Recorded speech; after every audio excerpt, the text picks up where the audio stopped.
Баршаңызға сәлем, есімім Назира. Каналыма қош келдіңіз. Бүгін балмұздақ жасаудың рецептісімен бөлісетін боламын сізбен.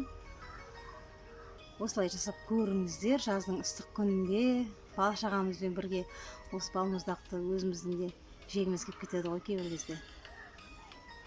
Жасалу жолы өте қарапайым. Менімен бірге осылай жасап көріңіздер. Бұл балмұздақты дайындау үшін маған 200 грамм осындай қара шоколад керек болды. Шоколадты осылай майдалап турап, сосын қайнап тұрған суға, судың буына ерітіп дайындап аламын осылай. Ерітіп дайындап алдым. Енді мендегі сливки 33% сливки мендегі. Оның үстіне сгущенканы қосамын. 500 грамм сливки, 280 грамм сгущенка. Қосып жақсылап миксермен араластырып аламын. Сосын оның үстіне шоколадты салып, тағы да жақсылап араластырамын. Егер де каналыма тіркелмеген болсаңыз, каналыма тіркеліп, достарыңызбен бөлісіп, мені қолдап қойыңыз. Өте қатты қуанып қалар едім.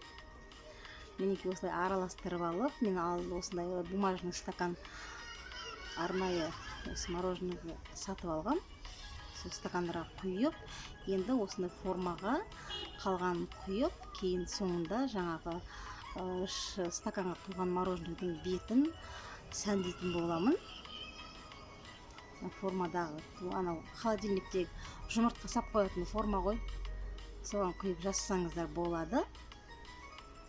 Осылай бетіне қатқан соң қойып қоям. Морозильникте 5-6 сағат ұстап қатырып аласыздар ғой мороженое.